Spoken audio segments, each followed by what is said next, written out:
was time for Elizabeth to have her baby, she gave birth to a son.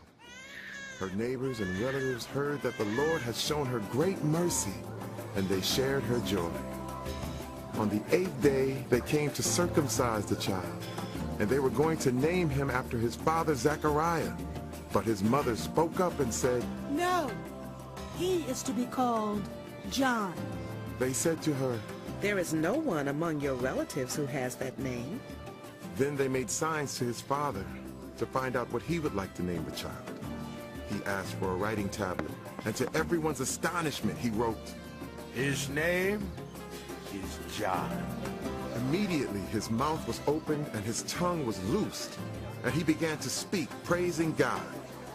The neighbors were all filled with awe, and throughout the hill country of Judea, people were talking about all these things.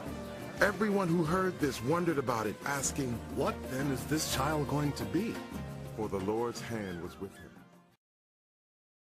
And the child grew and became strong in spirit, and he was in the wilderness until the day of his public appearance to Israel,